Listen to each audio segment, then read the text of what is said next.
he can't, it doesn't count. Right. I call the January regular meeting to order. Ms. Bowie, will you please call the roll? Good evening, Melissa Mason, Here. Josie Barnhart, Here. Pat Bradford, I am here. Judy Justice, Here. and Dr. Tim Merrick, David Perry, Here. and Pete Wildebohr. Present. All right, I will entertain a motion to approve the agenda. So moved. I'd Second. like to make a motion to amend the agenda Okay. to discuss for 10 minutes in regards to life hack. Oh. That would be under what? Old business? Old business. That's good. Okay, any further discussion? Ms. Barnhart?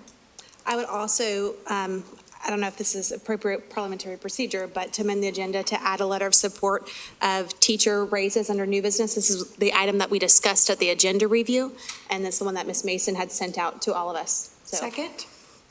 Okay, well, let's deal with the first motion.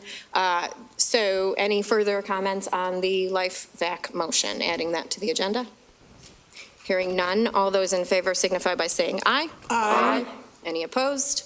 That passes 6-0. The next amendment was to add, can you restate it, Ms. Barnhart? Yes, Madam Chair, to add a letter of support for teacher raises under new business. And that was seconded by I'll second that. I did. Ms. Bradford. Any further discussion? Ms. Justice? Okay, from what pot would that be? I don't know, well, how else to put it, because we get it from the state, we get it from the local government, and where is this letter going to go, to which body? The General Assembly, correct? Yes, ma'am, I believe that would be under the conversation of discussion. So this is asking to amend to put it on the agenda so we can have that conversation, but it is directed at the General Assembly, and it's in correspondence with different counties across the state have already sent this letter, so it'll be in support to show a goal. Right. Okay, Yes. thank you. All right. Any further discussion? Hearing none, all those in favor signify by saying aye. Aye. Aye. Any opposed? That passes 6-0. Now to approve, I will entertain a motion to approve the amended agenda. So moved? All right. Any discussion? Hearing none, all those in favor signify by saying aye. Aye. Any opposed? That passes 6-0.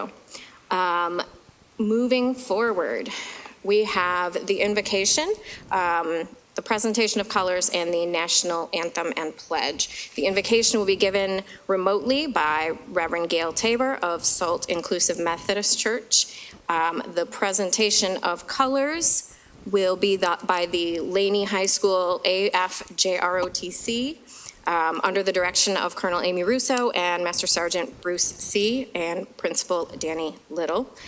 The national anthem will be done by the members of the Elementary Honors Chorus. And let's start with the invocation. I am Gail Tabor. I am the pastor of Salt Inclusive Methodist Community, and I invite you to pray with me, y'all.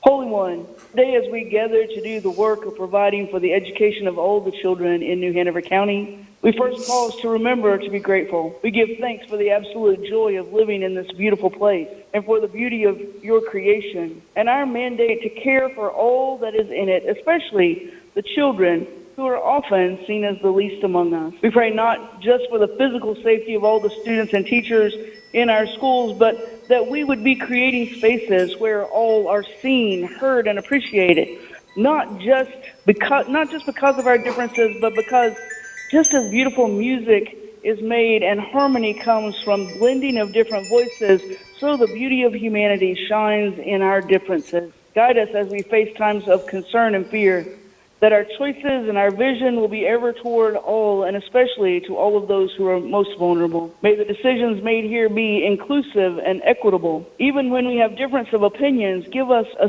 spirit of unity. Help us not just to listen to others as they share their point of view, but to hold them in full regard for all of our shared humanity. Aid us and aid this body to work as a unified team as they lead New Hanover County Schools. May every child and family know their worth and their value to this body and to the community at large. In our ever-changing world, we pray for these board members and for the various level of official and staff who serve the students and the families of New Hanover County Schools.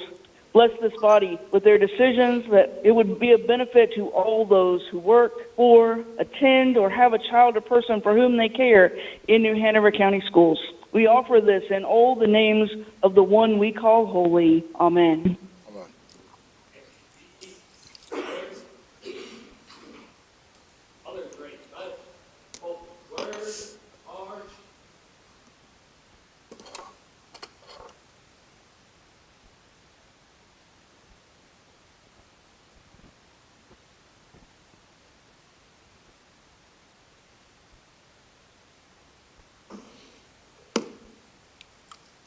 Color guard. Hold. Left. Face. Breathe in. Colors.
And I've asked Mr. Perry to lead us in the pledge.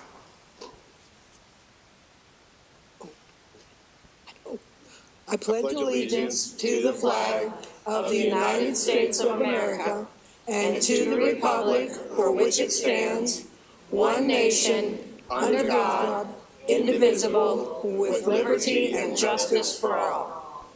E. Colors.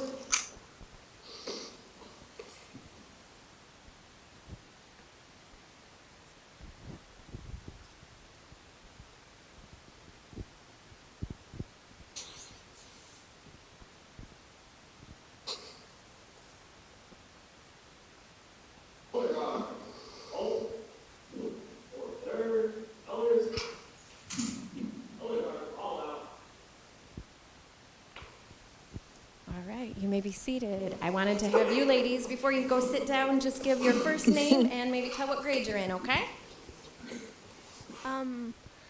Mia and I am in 4th grade. Hi, I'm Sutton Page and I'm in 4th grade. Elise and I'm in 4th grade. I'm Gabby and I'm in 5th grade.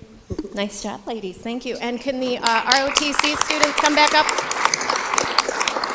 when you get a second?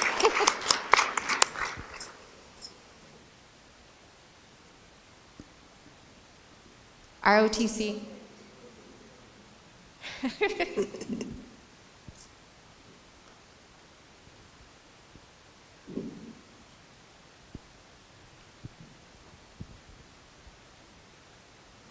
Just a quick introduction. Hi. Hi, I'm Chief Master Sergeant Tyler George. I am a junior at Laney High School. Hi, I'm Cadet First Lieutenant Ann Akel, and I am a junior at Laney High School. Hi, my name is Colonel Christopher Reese. I am a senior at Laney High School. Hi, I'm Lieutenant Colonel Sadie Gilb, and I'm a senior at Laney High School. Hi, I'm Cadet Captain Alonso Hondros, and I'm a senior at Laney High School. Thank you guys so much. Thank you so much.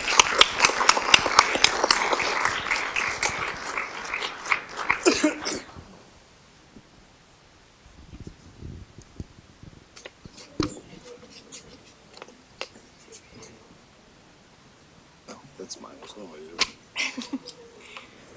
All right. Moving forward, I will entertain a motion to approve the minutes. Madam Chair, I move that we approve the minutes as written. Do I? Okay. Any further discussion? Hearing none. All those in favor signify by saying aye. Aye. Any opposed? That passes 6-0. Moving on to recognitions.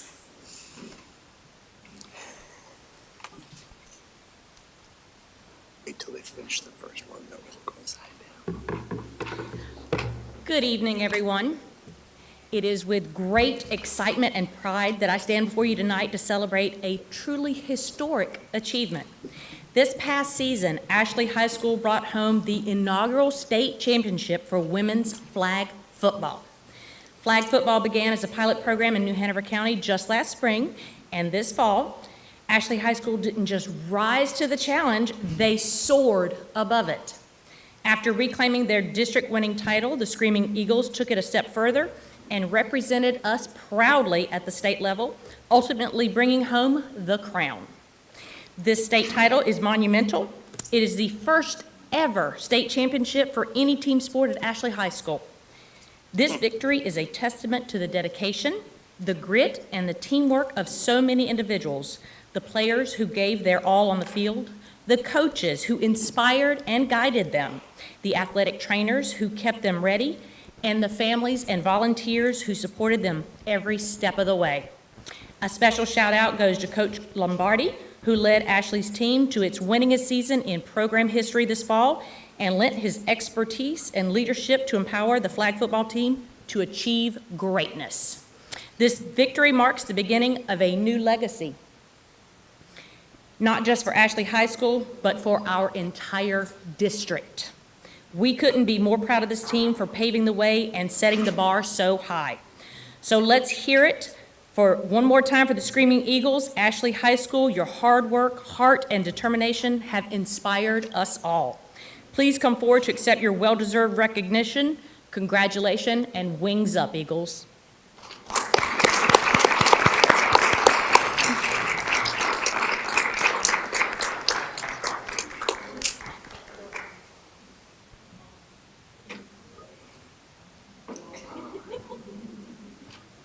And just so you folks are aware, these hard-working young ladies are already off playing basketball and cheerleading today.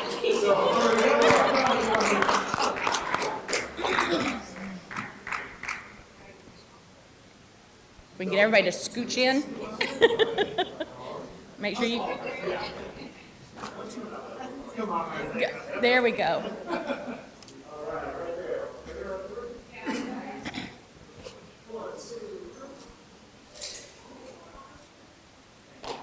Thank you. All right, one more time for the Screaming Eagles. Woo-hoo!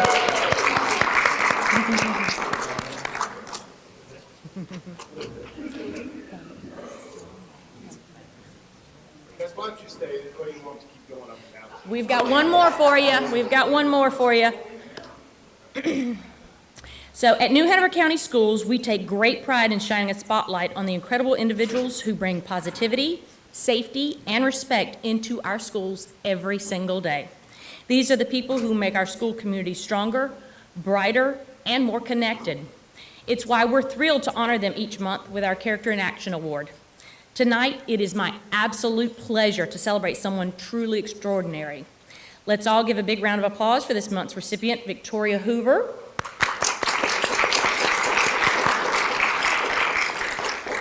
Miss Hoover is no ordinary bus driver. She's a rock star in every sense of the word, serving students from Anderson Elementary, Murray Middle, and Ashley High School with unmatched dedication and care.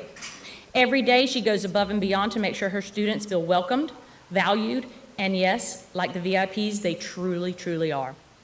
But here's where Miss Hoover takes it to the next level. On her students' birthdays, she rolls out the red carpet. She surprises them with a thoughtful gift, a heartfelt card, and even a balloon to make their day extra special. These small but mighty gestures send a powerful message. You matter, you're seen, you're celebrated. The impact of her kindness is immeasurable. Her thoughtful care helps students start their day with confidence and joy, ready to learn, grow, and shine in the classroom. And at the end of the day, they carry that same positivity back into their homes and communities. Ms. Hoover reminds us all of the incredible difference a caring staff member can make in a student's life. She is the perfect example of how a simple act of kindness can create ripples of impact that extend far beyond the bus ride. So tonight, let's celebrate Ms. Hoover, the bus driver who always celebrates her students. Victoria, we thank you, we admire you, and we are so proud to honor you with the Character in Action Award this month. At this time, we would like to direct your attention to the monitors for our video. Hello, everybody. How are you? Miss Hoover, we're actually not here celebrating Christmas. We're here celebrating you. How many of you guys have had a birthday since the school year started? You guys have? What did Miss Hoover do when it was your birthday? Give her gifts. She gives you presents on your birthday? Yeah. Well, that means you have the best bus driver in the whole world, not just here. And I wanted to recognize how wonderful that is for you to put that kind of effort in. It's this kind of thing that makes this the best school system we have. She celebrates kids every day on the bus, but then when there's a birthday that she knows about, she wants to make sure that those kids know that they are being recognized, and it's just not a bus driver, and it's not just a ride, it's an experience. Let's hear it one more time for Miss Victoria Hoover. Please come up.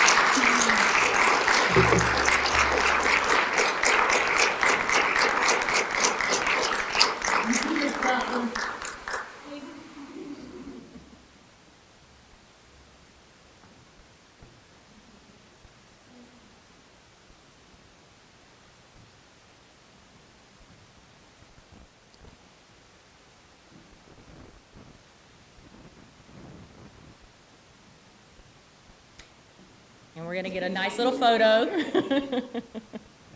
If you can see him, he can see you.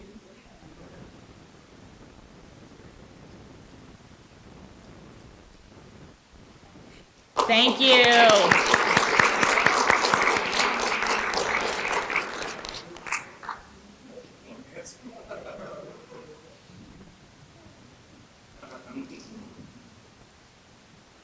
For next year. Oh, no, you're coming out of Christmas is July.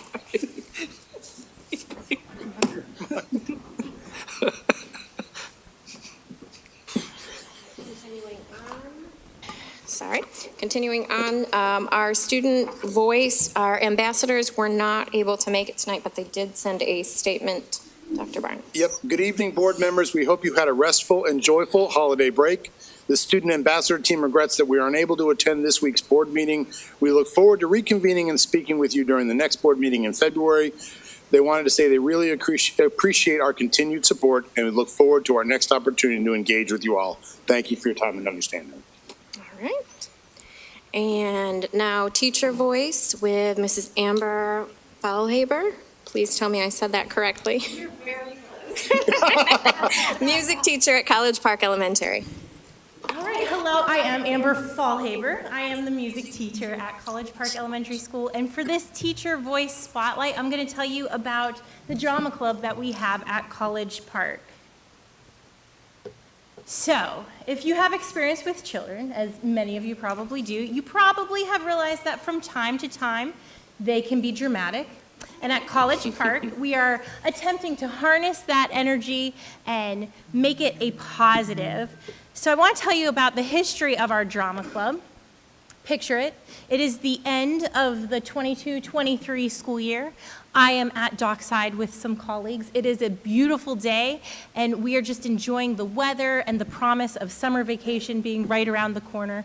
We're chatting, And I start telling my colleagues, you know, I'd really like to do a musical at College Park, but there are a lot of obstacles that make me nervous to do so. And to my delighted surprise, the teachers I was with said, you know, if you did a musical, we will help you. And then when 2 fifth grade teachers said, we would love to do the choreography, I took that as a sign from the universe that the time was right, because this music teacher does not dance. So I went to see our principal and say, hey, we would really like to start a drama club next school year. She did ask what show we were intending on doing. I told her The Lion King, and so she gave us her blessing. The fall of the next school year, I sent out an email to my staff and said, hey, I know I talked to some of you, but for anyone looking to give up a Tuesday and Thursday afternoon, have I got the club for you? I had 6 teachers sign up, and to me, that's incredible. We held auditions.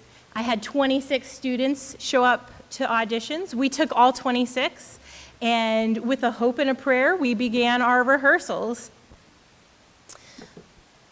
So I wanted to do a musical because as a music teacher, I know that going deeper beyond what we do in music class is so important to so many of our students. They're creative people. That's how they think. They need that extra outlet.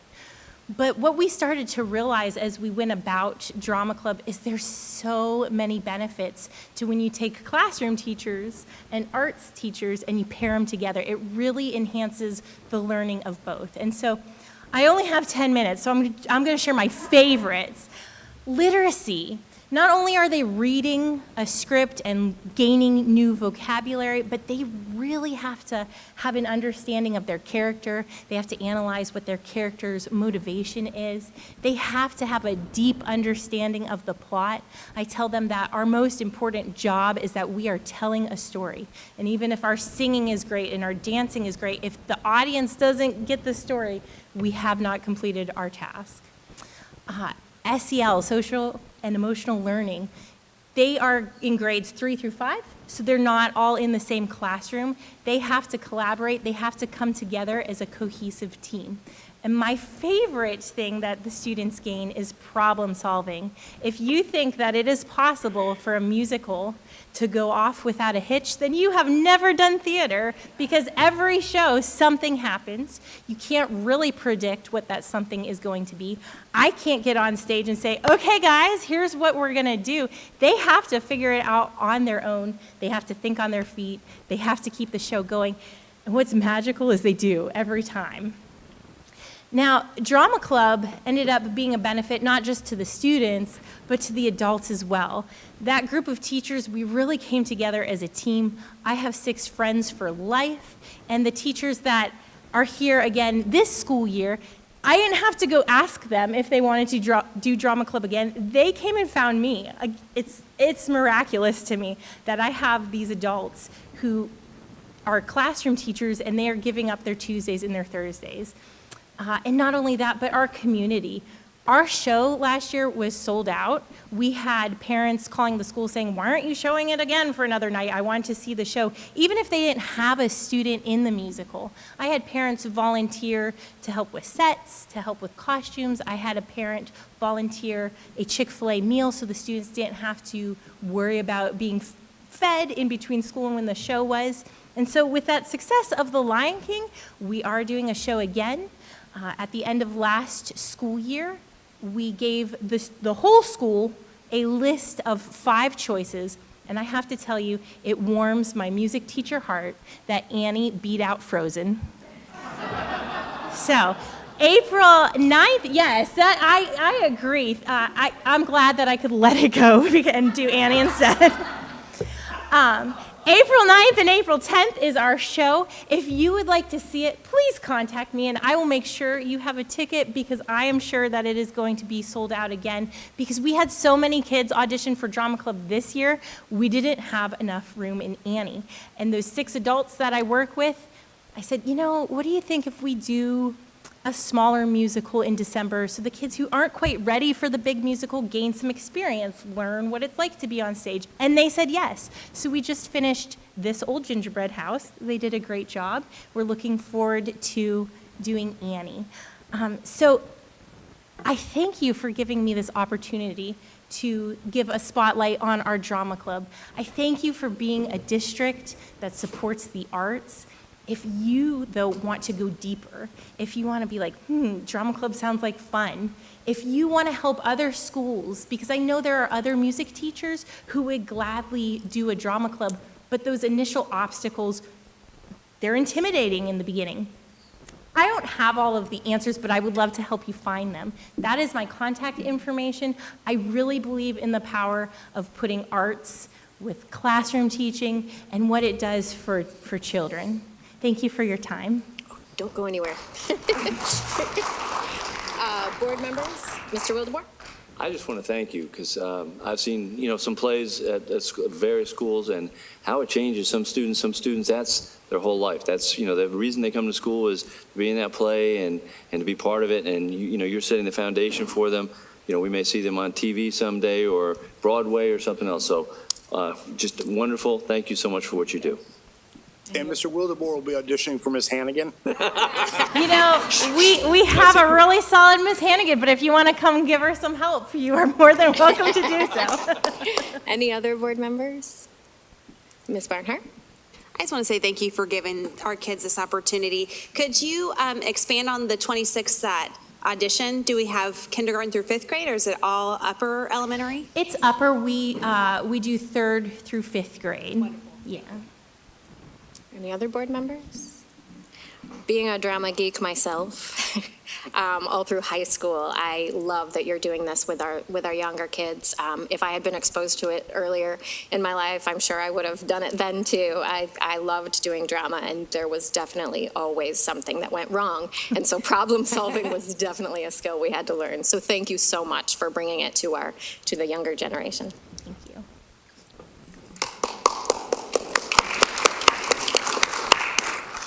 All right, moving forward, the interim superintendent's report. Okay, good evening, everyone. And just for, we're trying something new. If you want, in the back, there are handouts. That is a overview of everything we're talking about during the superintendent's report. There's a lot in here. So if you'd like to take one with you when you go, and you can have a reminder about the stuff we covered. So first off, I want to celebrate some amazing achievements and a few updates about the district. First off, let's highlight some amazing educators. We are really excited to share that Kevin O'Janet, who is a 7th grade social studies and science teacher at Myrtle Grove Middle School, has been named a finalist for the 2025 NCAT, the North Carolina Center for the Advancement of Teaching, Burroughs Wellcome Fund Beginning Teacher of the Year. So he is one of 27 finalists across the state who's participating in a professional development week at the Leadership Institute in Greensboro. And afterward, one educator in the state will be chosen for this honor. Want to join me in congratulating Kevin? He'll also be attending our February regular Board of Education meeting, so we'll all celebrate him together. We also have another exciting announcement. Hannah Moon, our English teacher from Laney High School, has been named the 2025 Burroughs Wellcome Southeast Regional Teacher of the Year winner.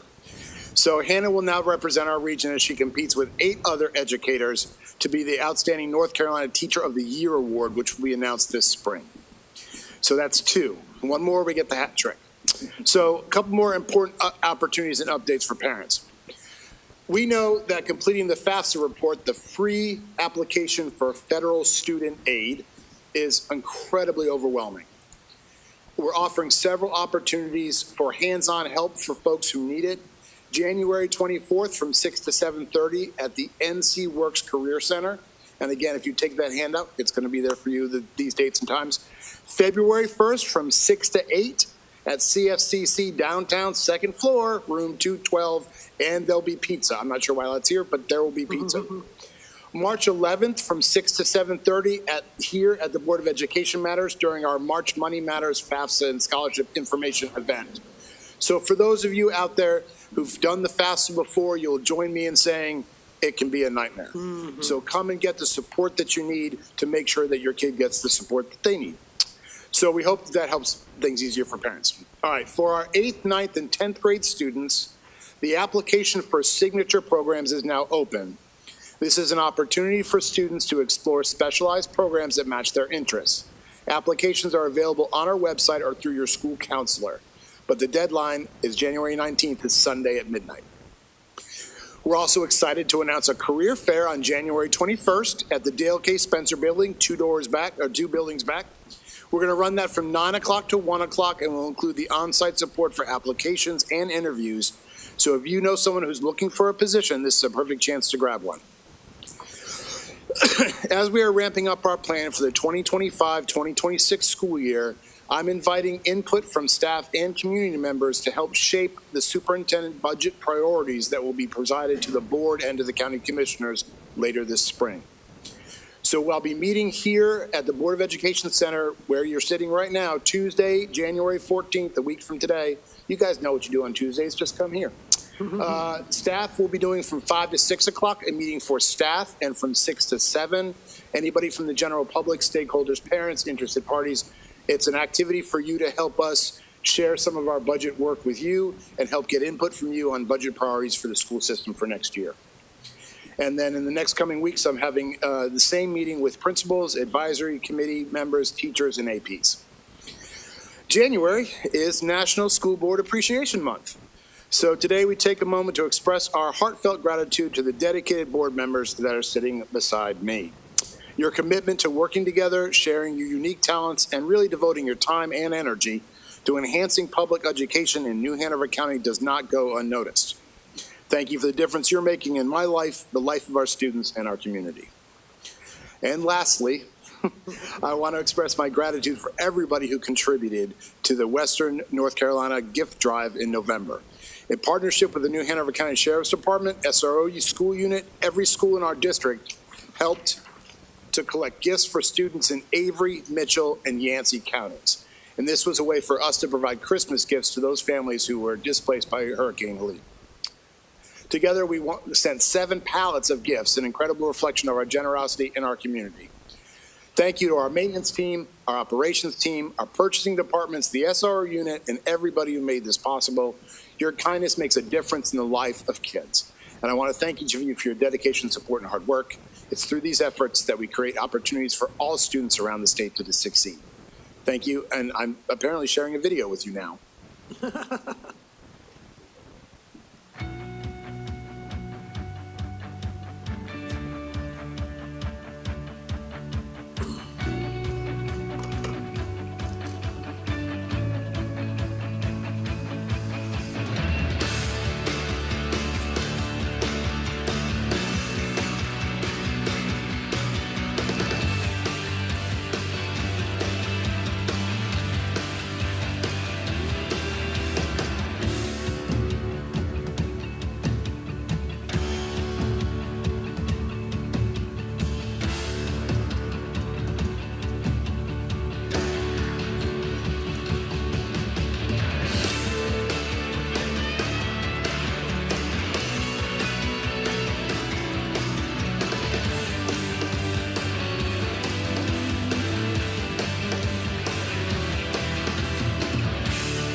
Happy. All right, thank you, Dr. Barnes. This is my first report as chair, so I hope that everyone had a wonderful Christmas, Hanukkah, and/or Kwanzaa, as well as a wonderful and joyous New Year's celebration. I'm looking forward to this year with hopeful anticipation. Prior to the holiday break, board members had multiple, and I mean multiple, opportunities and invitations to attend various holiday celebrations across the district. While I didn't have the availability to attend them all, I know several board members went to several different ones. I did have the pleasure of attending an evening of orchestra performances of the 6th, 7th, and 8th graders, as well as the rockestra at Murray Middle School, and was delighted to see so many talented students performing. Not being a string instrument player, I was impressed with the fact that they were there without percussion and kept the beat. We have a lot of very talented students. Additionally, I was able to attend the Lake Forest Academy Winter Chorus concert. It was very sweet, and I want to applaud the brave students because they came up and they sang a cappella. They did a great job and really brought holiday spirit to those in attendance. All of the students who participated in these celebrations and the ones that I didn't get to attend should be proud of their performances. While those performances celebrated our students, we also had the opportunity to honor one of our outstanding teachers. Mrs. Hannah Moon. Mrs. Moon received the honor of being named the 2025 Burroughs Welcome Fund North Carolina Southeast Region Teacher of the Year. This is after she was already awarded the New Hanover County High School and Overall Educator of the Year back in May. Mrs. Moon has been teaching English at Laney for 20 years, and we are so grateful for her dedication. Congratulations to her, and here's hoping she will be the one to win at the state level. She most definitely deserves it. In the coming months, it is my plan to highlight some of the great things happening in each of our schools, particularly those that are less publicized. We have such amazing things happening here in New Hanover County, and I hope to be able to shed light on the phenomenal staff and students who make our district such a wonderful place. This concludes my report. Moving on, Ms. Barnhart, I will give it to you for call to audience. Thank you. First up, we have Christina Mercer.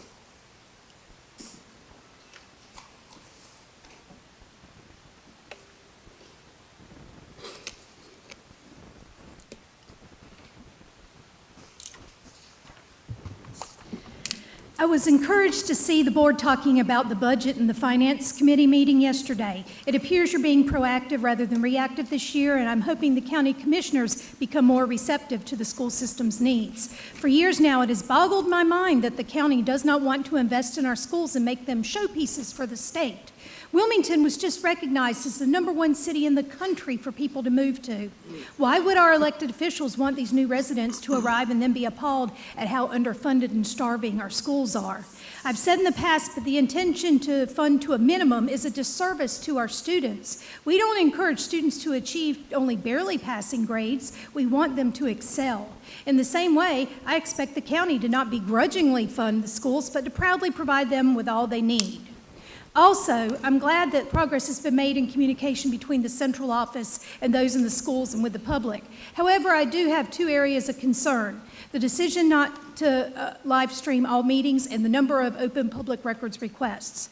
I know the meeting's not being live streamed, the reasoning is staffing, but there's many important decisions made in the committee meetings. Can't someone just hit a button and leave the camera in a fixed spot or do an audio stream? At a time when you're making many positive strides with transparency, this seems like such a step backwards. Additionally, there seems to be a lack of investment in addressing public records requests. As of earlier today, there are 43 open requests, including several from journalists, with the oldest one being from May 21st, which was a policy question. And while I realize there's a delay between request and fulfillment because of research and review, even that seems inconsistent. For example, there was a closed request about when the school zone lights were on. Request was made October 23rd, answered December 9th. And then there are so many, even after a month, that said there are no records. And is it just being used as an excuse? Please keep the communication open. Thank you. Ms. Karen Clark.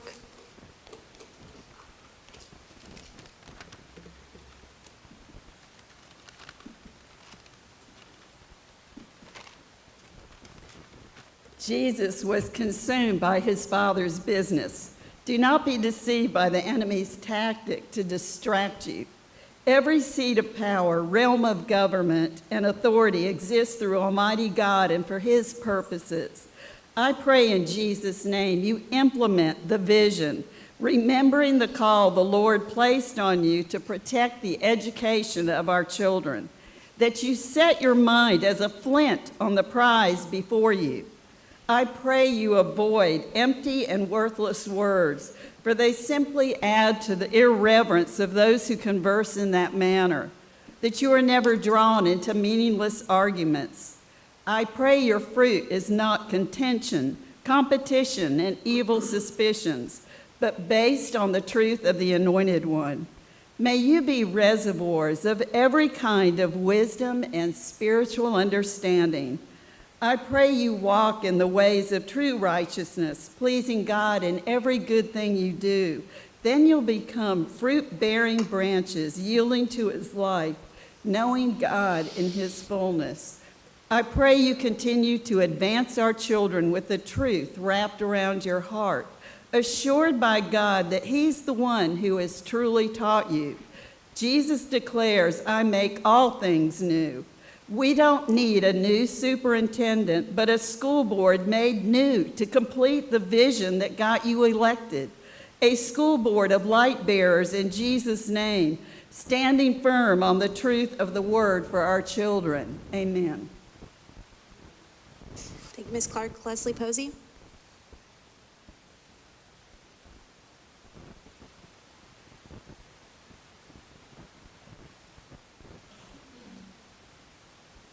Good evening. In his October report to the board, Dr. Barnes told you about the meetings he had with teachers and staff at every school.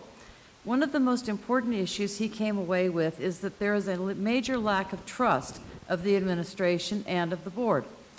Therefore, I was very disappointed to learn last month that you are considering only broadcasting and recording the monthly and the agenda review meetings.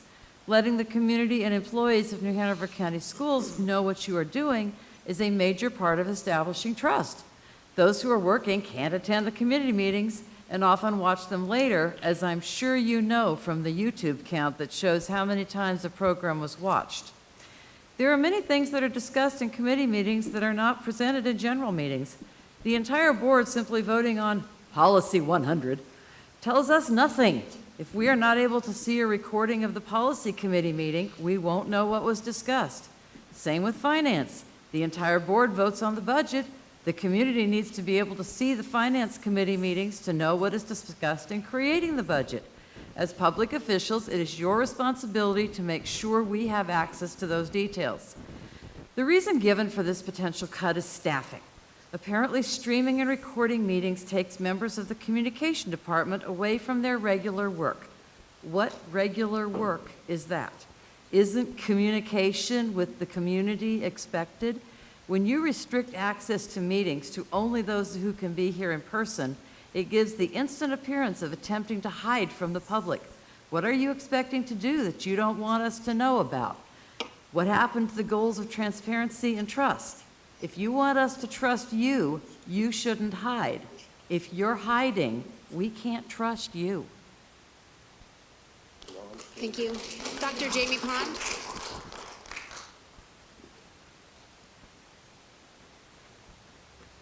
Good evening. Thank you for your time today. I'm Dr. Jamie Pond, and I serve as the chairperson for the Gifted Advisory Council, the GAC.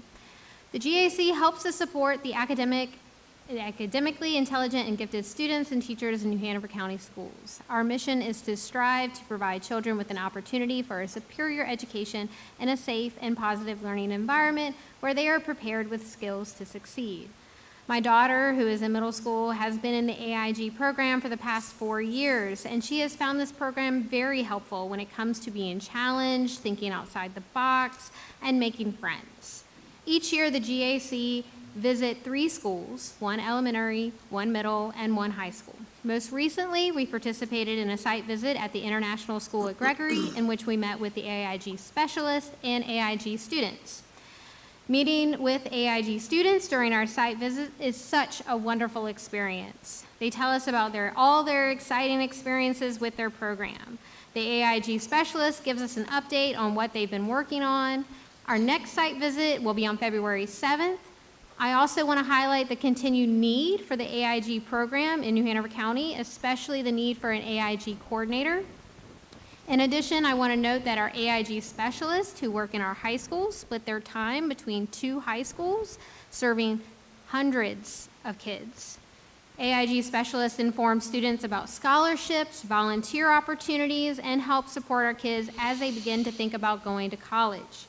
I ask that you remember the needs of the AIG students and specialists as you begin to think about next year's budget. With the most recent election, too, I recognize 1 school board member will serve on the GAC, and I look forward to working with that individual once committee assignments have been assigned.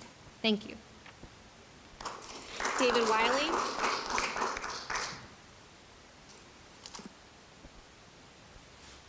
How y'all doing? I wish I'd be like the first lady. She's an auctioneer. Okay. My name is David Wiley, and I have 4 children. I have an 18-year-old, 10, 5, and a 3, and my 10-year-old is in academically gifted program. And I tell you, I didn't realize the need of it until my child tested into it, and I've seen my child blossom and grow. And so, as Dr. Jamie Pons was saying, then please consider with the funding and the staffing with the specialist. I know over at Coddington, our specialist is excellent, and I thank y'all for what y'all have done and for working with us. I know Miss Mason's been with us working, and so I thank you. And I know with the Gifted Advisory Council, I know they advocate for our children and are going, and I thank you for the good googly muggly that is left in my brain. This is where you don't get notes. But my children, my son has been, he loves it, and I've seen him grow, and I've seen him thrive. And so thank you, and I appreciate your time. Thank you. Mark Bartholomew?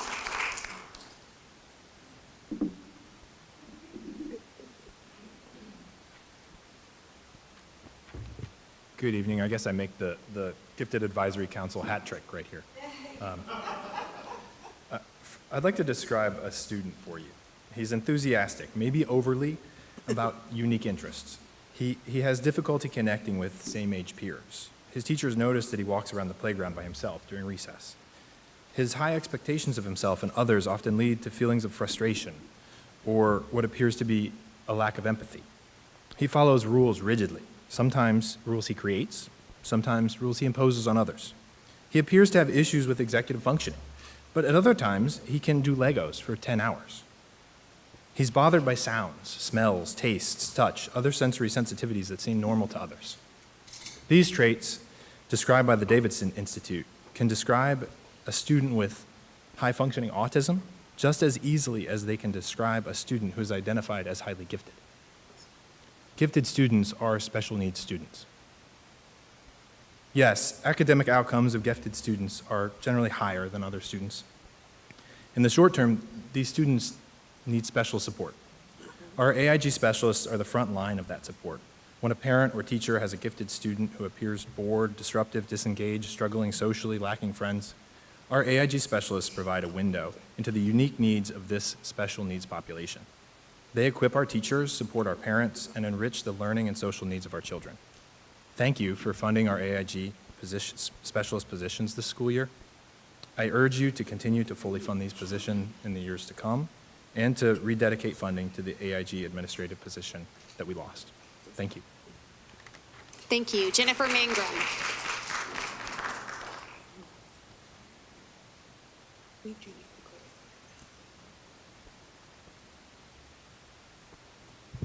Dr. Barnes, who I now know as AKA Santa, right, on the bus. Could be Daddy Warbucks, maybe. And Annie. No?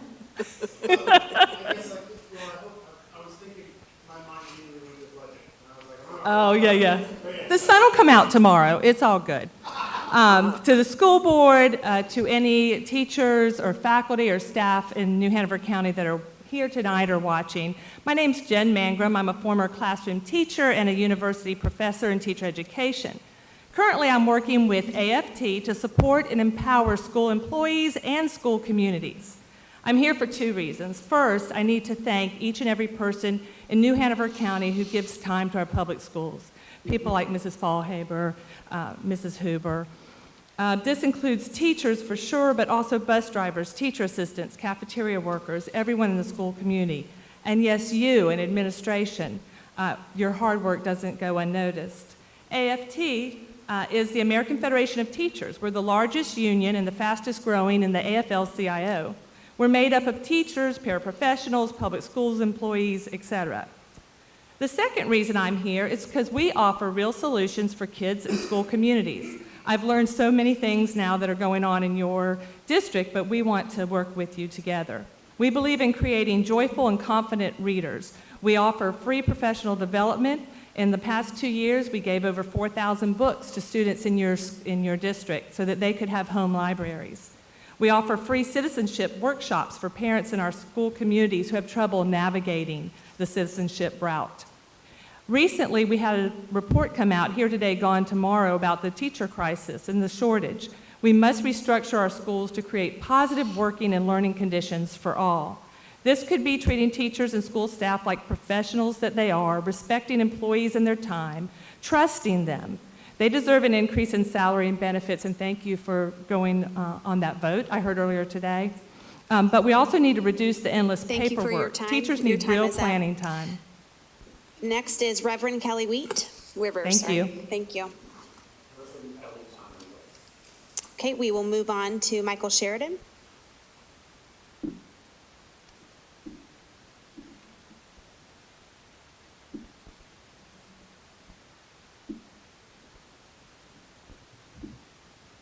Good evening and Happy New Year. Did you all see Dr. Barnes' holiday message video? I hope so. No, it's only 2 minutes long, and you can find it on the New Hanover County Schools YouTube channel. Part of his message centered on prioritizing safety. He said, quote, "It's more than just locks and doors. Real safety means feeling emotionally and mentally supported," end quote.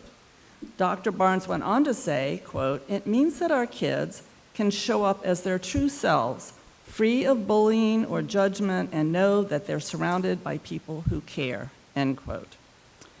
You know, sometimes 5 and 6 and 7-year-olds indeed show up as their true selves. That is, they act like 5, 6, and 7-year-olds. And that includes misbehavior sometimes.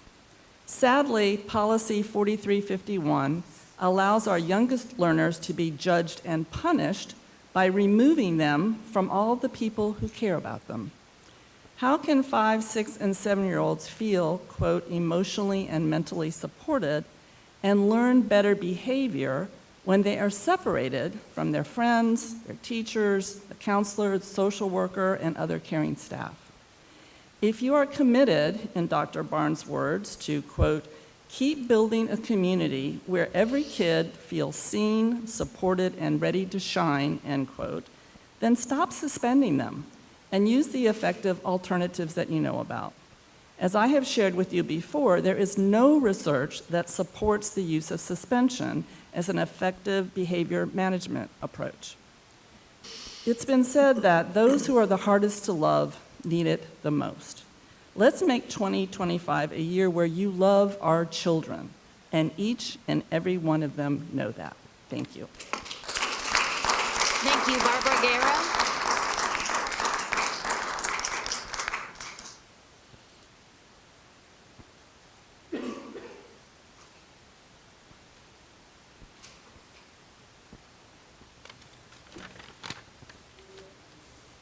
Good evening. On Wednesday, September 4th, the North Carolina Department of Public Instruction officially released the school data for the 23-24 school year. The data included how New Hanover County students performed, end of grade, end of course tests, academic growth, school performance grades, graduation rates, and schools identified for support and improvement. On the following day, September 5th, a lot of that data was posted on the New Hanover County Facebook page. It took one day to publicly share the data. On March 19th, at a policy committee meeting, Ms. Bradford asked Ms. Farnham about recoding of the K through 2nd suspension data from the 23-24 school year, where the reason for out-of-school suspensions did not match the written narrative. Ms. Bradford asked, "Can you go back and recode those?" Ms. Farnham responded, "Yes, for the current year, absolutely." That was 10 months ago. Why is it taking 10 months to release the revised suspension data? As Dr. Barnes noted, school success is more than just strictly academics. And I would add that school success is much more than strictly suspension data. But where's the transparency? Why doesn't the school district share its suspension data? This leads to a lot of speculation and conjecture. It's not needed. The public has the right to receive this information in a timely manner. Thank you so much. Thank you. Jan Landis. Jan Landis. Jeanette Kosher.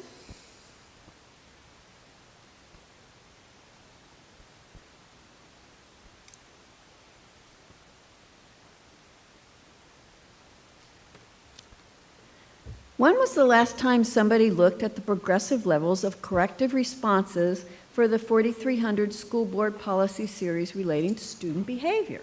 I'm talking about the Student Code of Conduct. I found the opening paragraph to be problematic.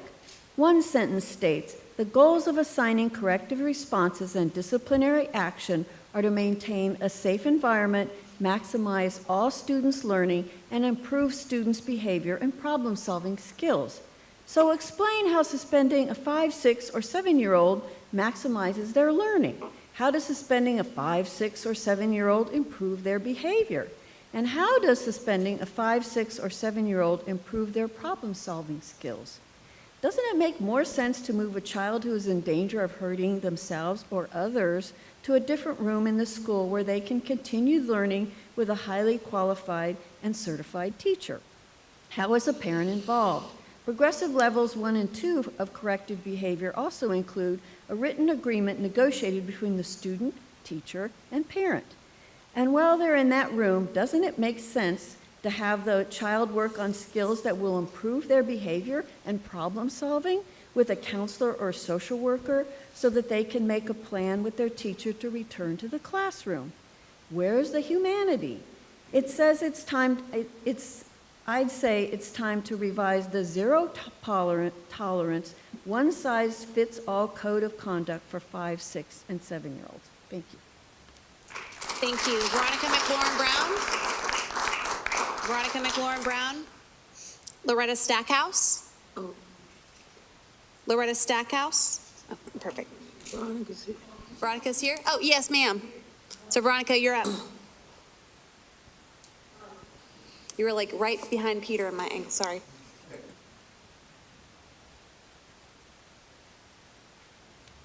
I was an administrator in New Hanover County Schools for 31 years. One of my favorite books was The 7 Habits of Highly Effective People by Stephen Covey. If you are familiar with the book, you remember that the second habit is begin with the end in mind. That means identify where you want to go and make a plan. Your strategic plan states, the mission of New Hanover County Schools, in collaboration with our parents and the community, is to strive to provide children with an opportunity for a superior education and a safe and positive learning environment where they are prepared with the skills to succeed. A superior education starts with access to learning. When we kick 5, 6, or 7-year-olds out of school, we deny them access. We close the door to learning and thriving in their formative years. The strategic plan also includes a strategy to increase the percentage of students reading at or above grade level in the 3rd grade to 90% by 2027.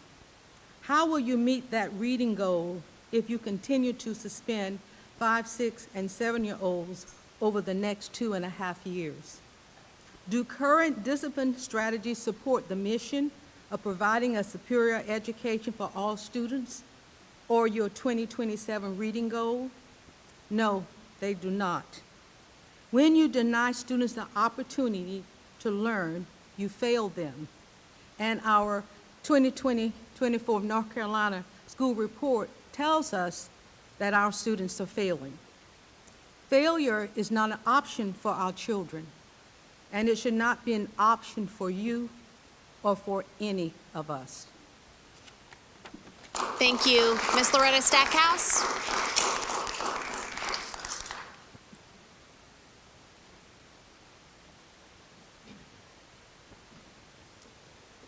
Policy 2120, the Code of Ethics for School Board Members, lists 22 specific commitments you're supposed to follow. Number 4 says, in part, render all decisions based on the available facts. Well, we know that out-of-school suspension data is available because it's part of a computerized educator's handbook system. We also know that it is no longer being released to you or the public due to a staffing cut. So, how can you render suspension-related policy and budget decisions when you don't have access to the available facts? That's why Love Our Children sent Dr. Barnes our proposal to add the following sentence to short-term policy 4351. Quote, "On a monthly basis, the superintendent shall send to each board member a report containing the number of kindergarten, first grade, and second grade students suspended each month by school and by the reason for suspension. As per Policy 2410, we hope Dr. Barnes will submit our proposal to the new policy committee so that they can add it to their January agenda. The lack of transparency due to withholding monthly suspension data is an example of the system being perfectly designed to get the results it gets. It's shameful." Thank you. Vernal Gore?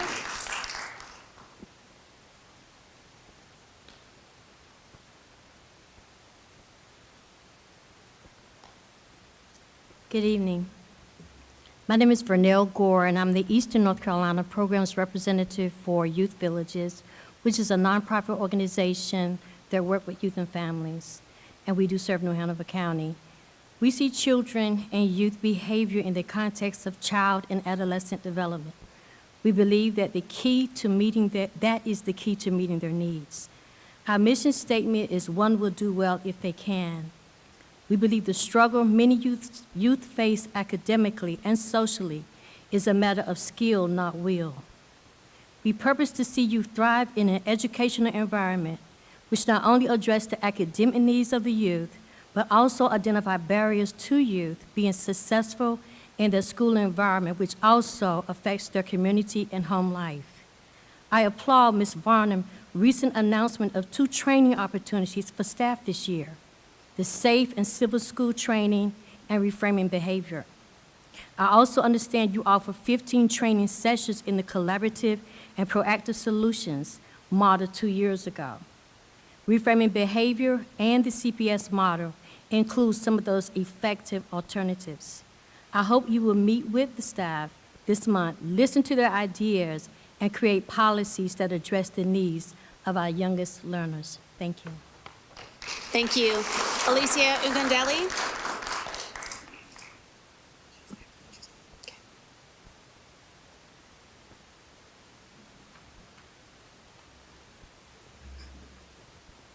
Good evening. On April 18, 2023, Love Our Children requested that the Policy Committee revise short-term suspension policy 4351 and let the parents of 5-, 6-, and 7-year-old children participate in the discussion with the principal before a determination is to be suspend a child. On May 16, 2023, the Policy Committee discussed Policy 4351, but not Love Our Children's proposal. No action was taken. On June 20th, 2023, the Policy Committee met, but did not discuss Policy 4351. On August 15th, September 19th, October 17th, November 21st, and December 12th, the Policy Committee met, but did not discuss Policy 4351. This year, the same thing happened, except March 19, 2024, when Policy 4351 was discussed, but again, no action was taken. Love Our Children has revised its proposal a few times. We are currently asking the following sentence be added to short-term suspension policy. Principals shall contact K-2 parents before a dispensing termination is made. It's been 21 months. Why has there been no action or no vote on the part of the Policy Committee? If they at least took a vote, we would know how they stood on the issue. Better yet, they should approve it and let the whole board vote. Their next meeting is January 21st. Love Our Children will be there. Thank you. Thank you. Stephen Axum? Stephen?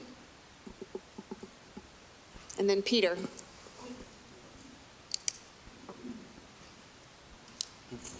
Stephen just came too, so We'll come our back. missing speakers are here. Okay. Okay. I watched the Finance Committee meeting on Friday, and I liked the activity that Dr. Barnes had the committee members do. It was to help him create a list of superintendent budget priorities for next year. They had to answer a short but thoughtful list of questions. I did the activity at home. First question, what is a concern that needs fixing in the district? Kicking 5, 6, and 7-year-olds out of school. That's related to the problem the other committee members identified, including absenteeism, graduation rates, and disparity between schools. Next, what data point would prove the solution? Well, obviously, the out-of-school suspension data. Sadly, Student Services Office won't make this year's data available until next school year. Then, how will this make a difference for students? Well, if you stop suspending our youngest learners, it would improve student attendance, it would provide students with equitable instruction time, improve literacy skills, and increase graduation rates. Oh, and if a child needs to be removed from a classroom, make sure a highly qualified and certified teacher continues their education in a different room. Finally, what do we need to do to get to that goal? Well, a good place to start is to change the zero-tolerance suspension policies and student code of conduct. Begin with the end in mind. Imagine all of our kids learning and thriving in our schools. Thank you. Thank you. Katie Gates?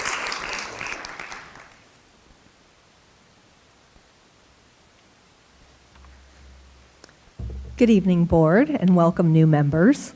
I noticed last month that the Board approved changes to the 25-26 curriculum to include a new Arabic class at the request of Ashley High School. I was shocked. Why Arabic? Why on earth are we teaching a language that hasn't been relevant to high school education for years, and at a time when learning loss from COVID and school closures has caused significant setbacks, the likes of which we are slowly emerging from? Never mind the added expense during our budget freeze. Did you know that the adjusted NAEP test score data for 4th and 8th graders by the Urban Institute ranked North Carolina 7th in the country pre-COVID in 2019? That's awesome. But in 2022, we tumbled to 29th. Perhaps check into reforms that South Carolina and Mississippi have enacted to see how teachers were trained and students were taught that caused them to outperform us and many other top-notch states.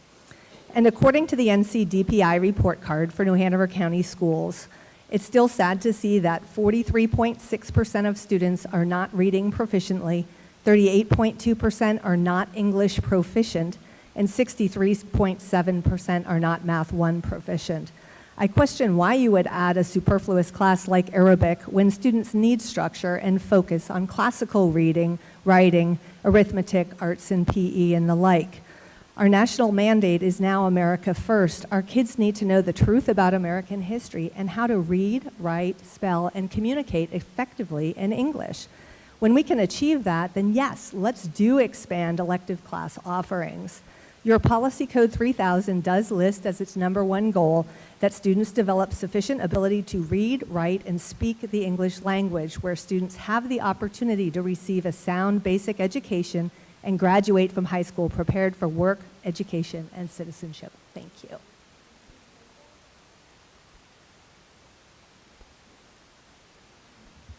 Good evening. I know the power of the Word of God, so I'm going to pray Isaiah 11:2 over you. In Jesus' name, I pray and release the Spirit of the Lord over you. I pray you encounter Holy Spirit in a way you never knew possible, and your lives are changed forever. I pray and release the Spirit of wisdom over you. The wisdom of man is foolishness to the Lord, so I pray you seek God's wisdom. Ask God for wisdom, and He'll give it to you. I pray and release the Spirit of understanding over you, that you understand there is a war raging against our children and family unit. and you're each in a position to do something about it. I pray and release the spirit of counsel over you, that you would seek godly counsel before making decisions and not be swayed by those yelling the loudest or by the ungodly, destructive, woke agenda. I pray and release the spirit of might over you. Might is not just bodily strength, it's also strength of mind.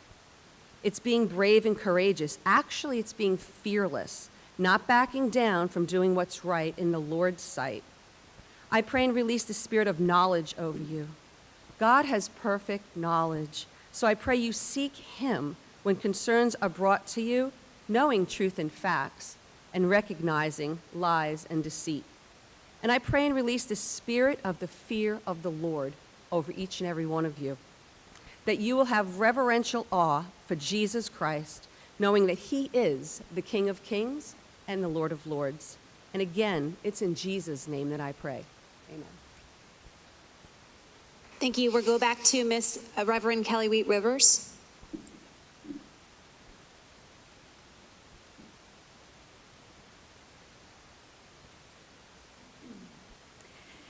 Thank you for the chance to go back. I hope you all had a chance to watch Dr. Barnes's holiday message from about 2.5 weeks ago. He talked about the power of compassion and caring. Compassion and caring are indeed powerful.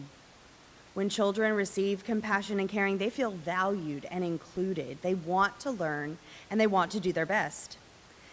Dr. Barnes said they're like mirrors. They reflect what they see, and that's why it's so important for us as parents, role models, teachers, to show them what it means to be accepting, understanding, and respectful.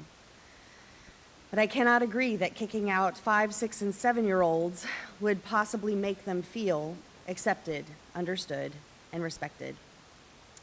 You are aware that there are effective alternatives to out-of-school suspensions, yet Policy 4351 continues to allow youngest learners to be punished and deprived of what they need most at their worst moment: compassion and caring. Dr. Barnes said, the holiday season's here, and with it comes a chance to focus on the things that really matter: kindness, connection, and the hope that brings us all together. I believe kindness, connection, and hope should be a year-round focus, but not for some of our children, for all of our children. So may this new year be an opportunity to focus on what really matters, showing some compassion and caring, and ending out-of-school suspensions for 5, 6, and 7-year-olds.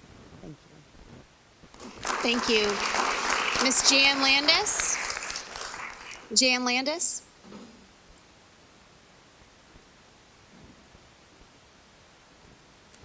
Happy New Year. It's good to be back. 2 months ago, I spoke to you about my meeting with Ms. Barnhart and how it helped me understand her thinking and views about out-of-school suspension. Then I encouraged all of you to meet individually with Veronica and Peter from Love Our Children so they could have a better understanding as well.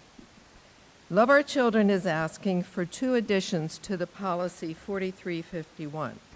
These include: 1, principals shall contact K-2 parents before a suspension determination is made, and 2, on a monthly basis, the superintendent shall send to each board member a report containing the number of kindergarten, first grade, and second grade students suspended each month by school and the reason for suspension. These are both reasonable requests. Based on verbal communication, based on verbal communication, we know the first one is already being done. By putting it in writing in the policy, you'll ensure that this best practice continues to be implemented. The second one is about transparency. The monthly data will help inform your suspension policy and budget decisions. I'm happy to report that Love Our Children has already met with Mr. Perry and Mr. Merrick. Soon they'll be meeting with Ms. Justice for a second time and Mr. Wildeboer for a third time. I am hopeful that by next month's meeting, every one of you will have had the opportunity to meet with Peter and Veronica so they can better understand your views on out-of-school suspensions for our new Hanover County youngest learners. Thanks. Thank you. Stephen Axum? Yes, Stephen.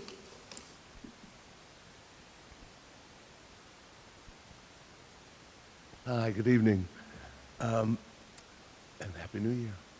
Good to see you all. In November 1st, 2022, the New Hanover County Board of Education voted to end the use of seclusion rooms. Seclusion rooms, the public should know, were locked, padded closets where students who were deemed to pose a threat to their own safety or the safety of others were placed. The board revised Regulation 4302-R to include the sentence, quote, "As of the 2023-2024 school year, rooms designed specifically for seclusion will no longer be operational for seclusion." The strange thing is, they didn't vote to end the use of seclusion. That begged the question, if you were going to allow children to be secluded, where are you going to put them? The Student Support Services monthly report from June 2024 indicates that there were 5 seclusions last year. So where exactly did we put those students? The regulation states that, quote, "The space is appropriately lighted, ventilated, and heated or cooled, and the space is free from other objects that unreasonably expose the student or others to harm." It also states that the student is monitored by an adult in close proximity who is able to see and hear the student at all times while the student is in seclusion. So what confining space that is not a seclusion room has been approved for such use by the school system? The public has a right to know this. Thank you.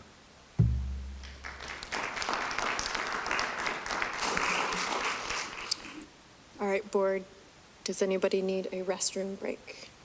Okay, then I will call a recess for 5 minutes. That's sufficient. Come back to the dais by 6:21. Thanks.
We are back.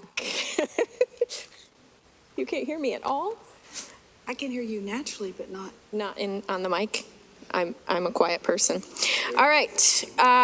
Moving on, we don't have anything under information, but we do have consensus items.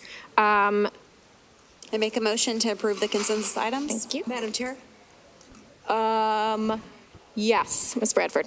I'd like to pull A off for discussion, please. Can you hear me? Yes. All right.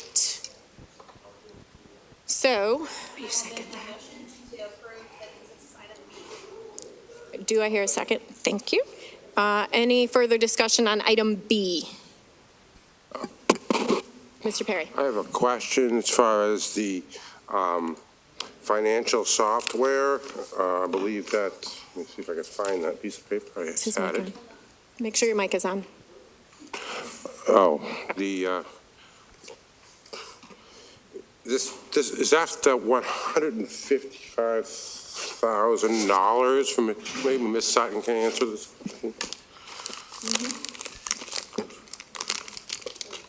What's your question, Mr. Perry? Let me see if I can find the handout I just got.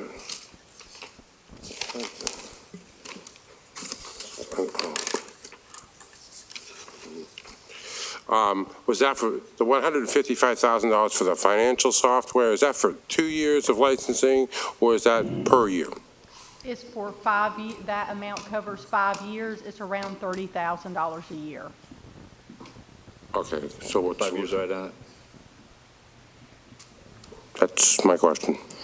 All right. No other questions or comments? Okay, all those in favor of approving B, contracts extending into fiscal 2026, signify by saying aye. Aye. Aye. Any opposed? That passes 6-0. Moving back to the 2025-2026 course guide additional changes. Ms. Bradford? Yes, since it was brought up in the call to audience, I thought that we should at least discuss why Arabic is being added as a world language course at Ashley. And I think that was something that was started before I sat here. I would want to get exactly the research on that. I'm trying to remember what I remember, right? And I know that at one point, this person that is teaching that class is dual certified and I think also teaches Italian, I think is I'm right. So this was a course offering that didn't cost us anything. That we already had the teacher there. It was a hole in their schedule. It was a student-led request, not something we were endorsing. So it was, I kind of saw it go through back when I was HR, but I don't remember all that much more about it. I would have to do a little more research if you want more than that. Mr. Perry? Question, do we have any idea as to, is this class being well filled, or is this a student is this a class 5 people are going to take, or are we going to have a full class? Right, and I'll look it up and make sure I know that number. I do know that it was one section that I remember, and now, of course, world languages is a requirement for North Carolina graduation. For college entrance, there has to be 2 years of a foreign language. So while we're talking, I can look it up right now and see the number of students that are in it, if it's even being taught this semester or not. That would be nice. Are there any other questions? Ms. Justice? Yeah, I don't want to have a discussion until I have information. And even though you can look some stuff up right now, I think we need to formulate questions and have a healthy, positive discussion. Foreign languages are so powerful as far as developing math, music skills, life skills, and that's a significant part of the world that speaks those languages. I think there's more people speaking Arabic than French, and French is taught, regularly. So if we're going to have this kind of discussion, I would like to have it done properly and not just thrown out there suddenly, because if we're going to make a decision like this, we need to do the proper decision. So, Madam Chair, I Ms. then Bradford? would move that we pull it and hold it until we can have what Ms. Justice is suggesting. I'll second that. Speak to that time. If I can ask one question. Sure. Can you guys give me the time on this? because I know this is for next year's courses, when will we start the process of registering for next year's courses? All right, so I've got a little bit of running room. Gotcha. I will get that information for you guys. All right, Ms. Barnhart? For discussion purposes, Madam Chair, I don't know if my board member to the left would be willing to update approving the rest of the course content guide, but holding the discussion for the Arabic world languages, but that would be the only offer of suggestion of change. Absolutely. My second would go along. So if we want to So make that do we amendment. have an amendment to the previous motion? I'm happy to offer amendment to approve the course content guide, but excluding the Arabic world language upon further discussion in our February meeting. Second. Point of Discussion, order. Ms. Justice. Well, I think point of order. Yes, what was your point of order, sir? My understanding of this is that we already approved the rest of them, of the course things, and this is just an addition. So we don't need to do what Ms. Barnhart's suggesting, because we've already passed it last month. So your point of order is not well received. These are additional changes that need approval, not, in addition to what we already approved, these are additional. So I would say we do need approval. Any further, Ms. Justice? Is this going to hinder, slow down the process of having this approved, printed out and presented for next year if we wait until we do The next meeting. this discussion for this one course? Is it going to slow things down? So the course catalog is online now so that it remains a living document. Oh, okay. So this is asking for Arabic to be added, but then also in this request is because of the transition for the student management information system moving from Power School to Infinite Campus, the state of North Carolina is changing the names of some courses, very minimal changes, like beginning band is now band novice, for an example. So what we're asking is for the changes that the state of North Carolina is making to existing courses, that we not bring that back every time. But of course, we would always bring a new course request. Okay, so yes, Ms. Justice. How soon will the kids start signing up for those classes for next year? They start in February. Okay, thank you. Yes, ma'am. Any further discussion? We have a motion on the table to approve all but the Arabic as world language course. Hearing no further discussion, all those in favor signify by saying aye. Aye. Any opposed? That passes 6-0. Moving on to old business. Madam Chair? Don't we have to Yes. vote on holding the Arabic? We have a motion and a second on that, but I don't think we ever Oh, voted. sorry. Thank you for bringing that to my attention. We do have a motion and a second on holding the Arabic until further information is gathered. All those in favor signify by saying aye. Aye. Any opposed? That passes 6-0. Now, moving on to old business, LifeVac, Mr. Perry. About 6 months ago, this board approved to implement and LifeVac that was going to be used in our schools and donated to our schools as a form of saving lives in choking instances when the Heimlich maneuver does not work or cannot be performed for some other reason or another. Apparently, after it was approved, Dr. Barnes had some issues as far as maybe we need a policy change. But since then, I guess these devices, a lot of work from the community went into raising money for these. They're just sitting in storage for the last 6 months and nothing has been done. And I felt the community needed to know, that we need to do something about this. There are, I guess, I guess it's been, sitting in policy for quite some time and nothing has been resolved yet. So I just want to have a discussion on, let's get this expedited. And if we need a policy change in order to implement it, let's address that at the next policy committee meeting and vote on it next month. And if we decide, again, to not implement it, then at least we can return these very generous donations to our school district, so they're not just sitting around in a warehouse. Dr. Barnes, can you update us on some of that information? Yeah, I just want to reiterate what we discussed the last time we had this discussion about LifeVac. My only ask of the board is to ensure that I can provide safety and security for the liability of our employees and our staff. As far as I know, the board made the choice to put that back to policy committee to discuss that change in policy, because our current policy does not allow the use of those devices based on our current policy. And my concern would be to put our employees in a situation where they would have to use that device and be liable for not following policy. So that was my ask, and I know that at that time, I think we voted to put it back to policy committee. We did. Ms. Bradford? Madam Chair, yes, I remember that. But I heard that there was some legal aspect in terms of maybe the county didn't authorize it or allow it or something. Can someone clear that up, please? If I could, Mr. Wildebohr. if I could, in my former role as chair, I kind of got in the middle of this whole thing. And from my understanding, my best understanding, different sections of the health department, we heard different answers from different parts. One person said that, yes, as long as you use that after the Heimlich maneuver, that's fine. Another person said that, no, they really didn't want us to use it because they felt like it would delay, the big holdback is supposedly it would delay CPR. Now, I used to teach CPR, and CPR, as I understand CPR, unless it's changed, which it has, maybe it has, but if you are, doing chest compressions and you have no oxygen at all in the lungs, there's really no reason to do it. I mean, because you're not having oxygenated blood throughout the body.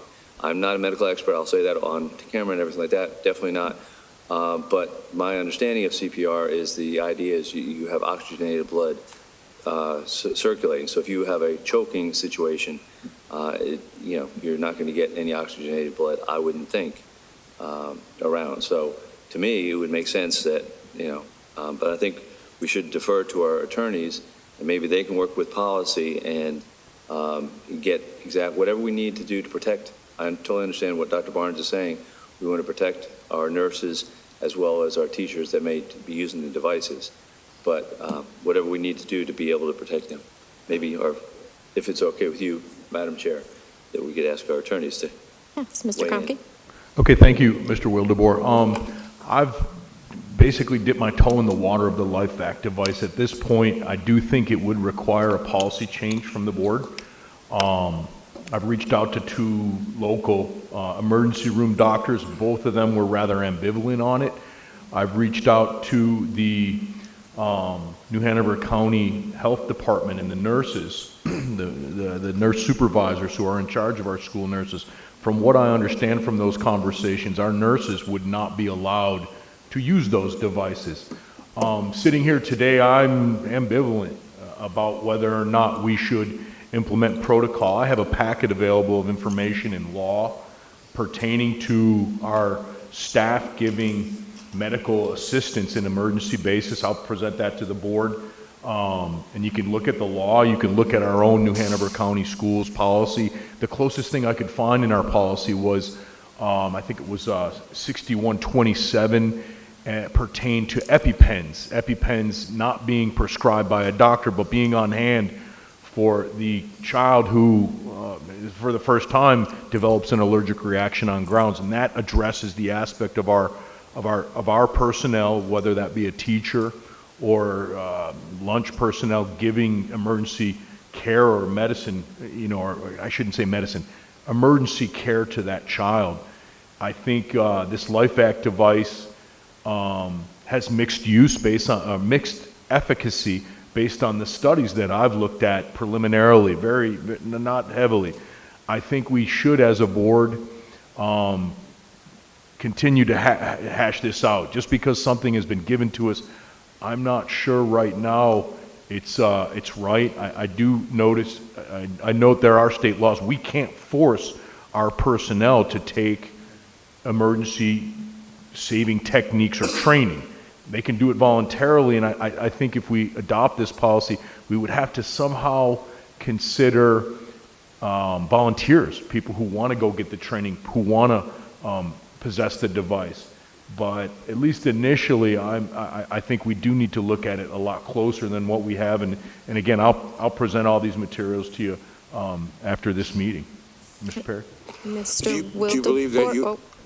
Sorry. And I was just going to ask, in that discussion, would you also please bring forth the Good Samaritan laws? Because, I know that's, a volunteer, but I mean, if you're saying that teachers would volunteer to do this, then Good Samaritan laws should kick in, I would think. Well, it looks like state law would provide, there's no liability to that if they do use it. So, and that's covered in some of the materials I'll have for you, Mr. Wildebohr. Thank you, sir. Mr. Perry? A question. So you would be able to, on our policy committee on the 21st, which is scheduled, would you be prepared to make a presentation of some of this material that we're discussing now? Could you repeat that question, sir? Would you be prepared on the 21st at the policy committee meeting to make a presentation on some of the matters that you are? Oh, of course, sure. Yes, thank you. You're welcome. Is there any further discussion on LifeVac? All right, moving on to new business, the letter of support for teacher raises. Ms. Barnhart. Thank you, Madam Chair. As I brought forth at our agenda review, I heard about a letter writing campaign that I think about a dozen districts have signed in support. So before you is that letter just of support. Basically, it talks about advocating for the minimum base salary of $50,000 for teachers.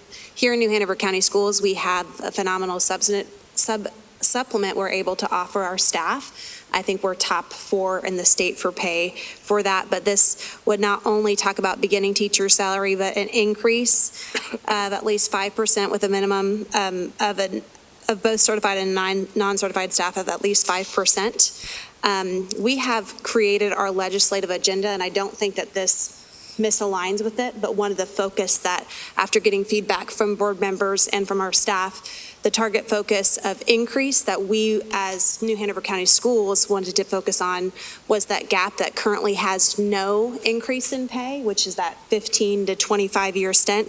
But I don't think that this circumvents what the board has already adopted for our legislative agenda this year, because it does talk about that minimum increase as well for everybody. So I just wanted to point that out and bring to attention.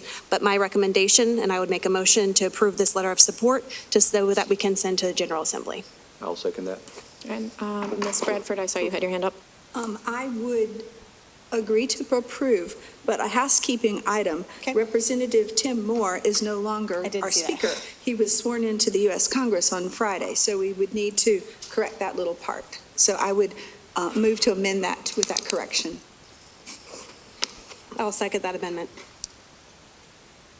All right, Ms. Justice? All right, I'm new to this board, so I was not privy to the discussions on the biggest gap in increase in salaries, which is those with 15 years plus. And so I personally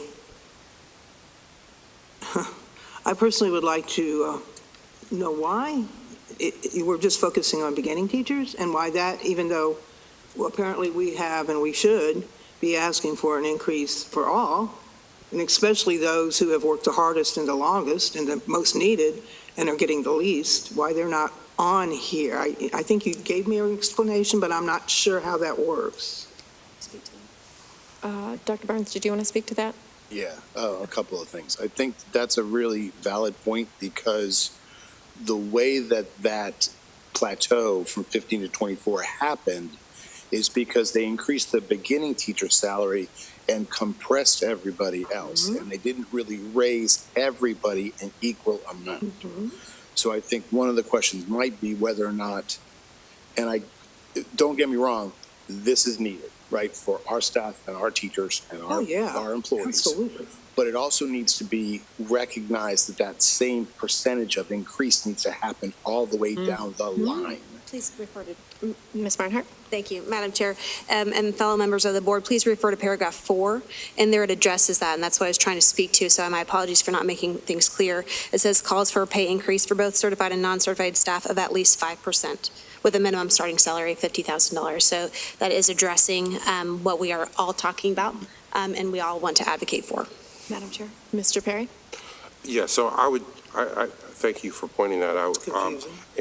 But could you maybe just a friendly amendment? Could you maybe change the first paragraph of it to make it a little bit more clear that we're not only advocating a minimum base salary, but we're, because when you open with a paragraph, you should probably kind of say what you're going to say, you know. So there was a friendly amendment. Is there a second? Well, Point of order.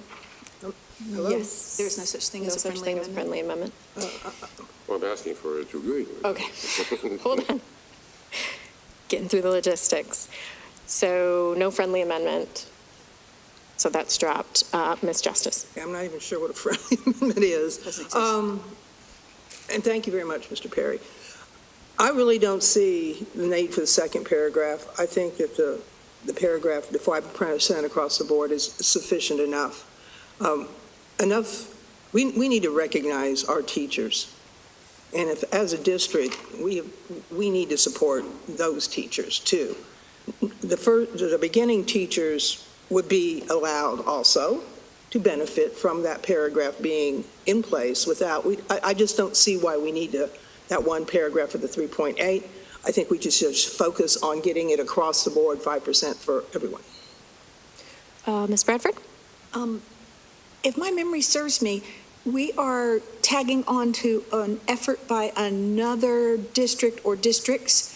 If the board member could address that brought it forward, because I remember we were just adopting what other boards have done. We've adopted their language, and all we did was change the names at the end for the signature. So if we could clear that up, I think it would help. Ms. Barnhart.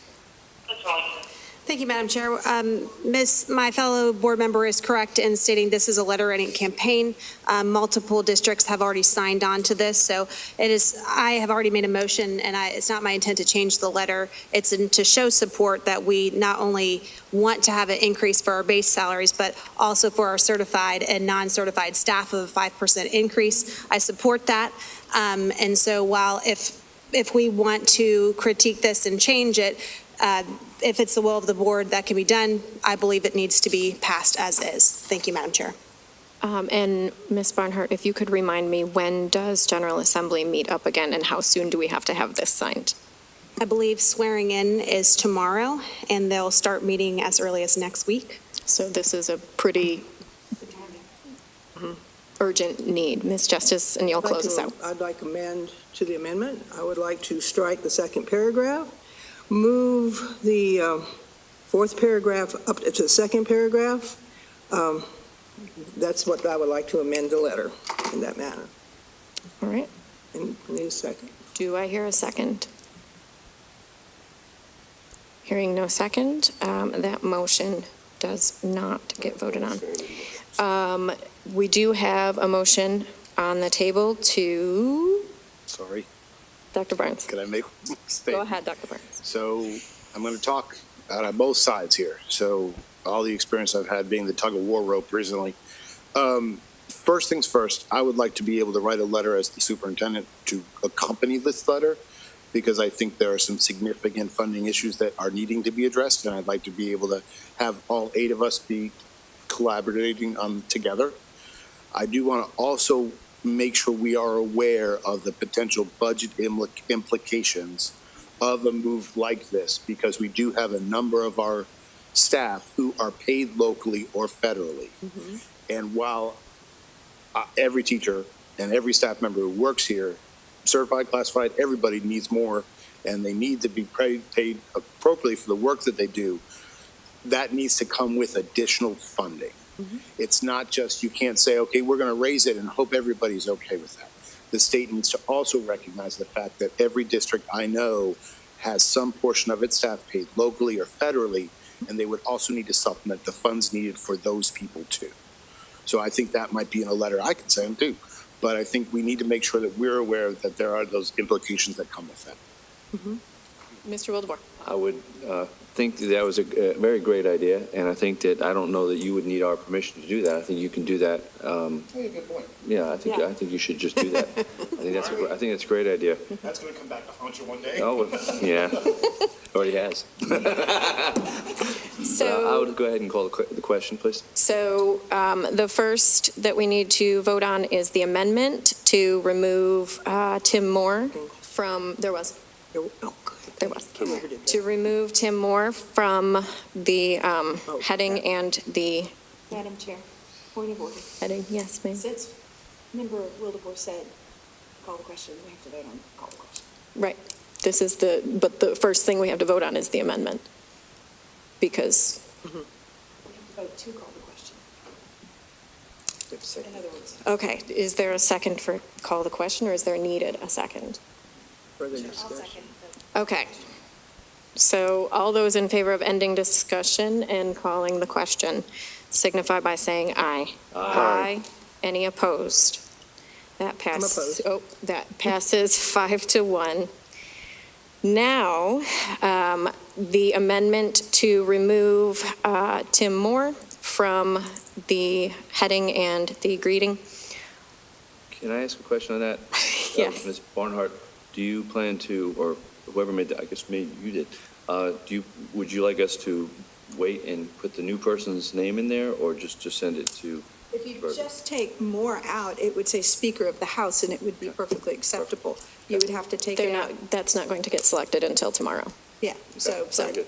if this doesn't go out till tomorrow, then you could, so leave it to the staff's discretion on the timing. Okay, thank you. All right. So all those in favor of the amendment to remove Tim Moore from the letter signify by saying aye. Aye. Any opposed? That passes 6-0. Now, to send this forward, the amended letter forward, all those in favor signify by saying aye. Aye. Any opposed? I'm opposed. All right, that passes 5-1. All right, moving on. Does anybody have any correspondence? Okay.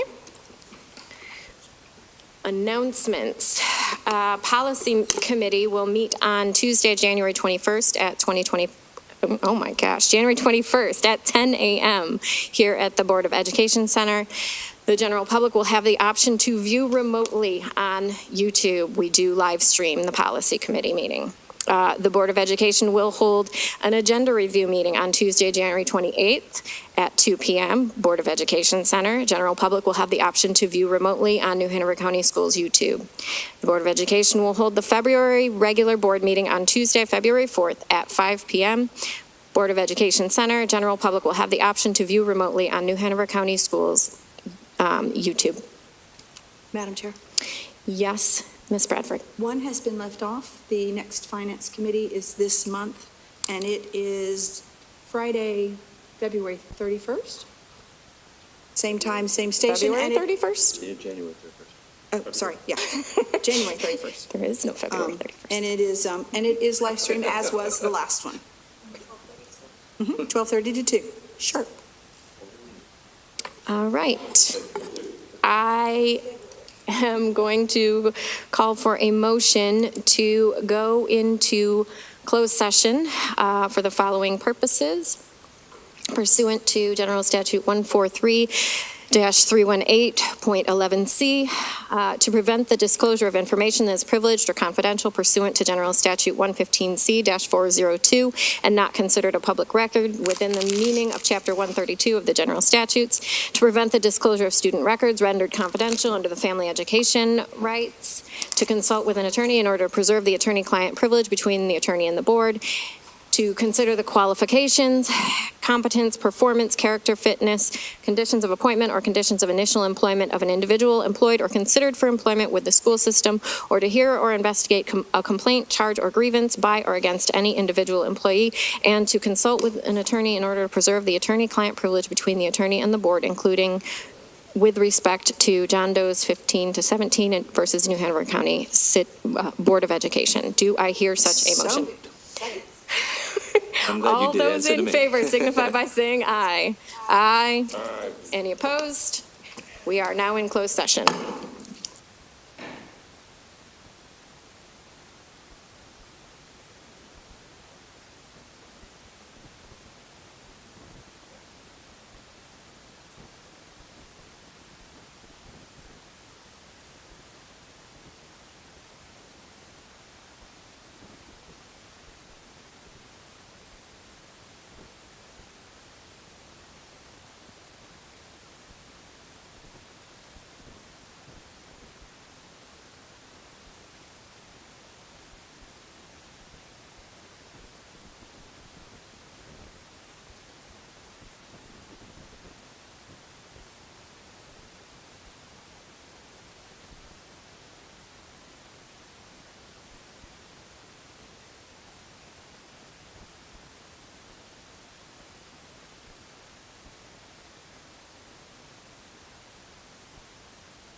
You can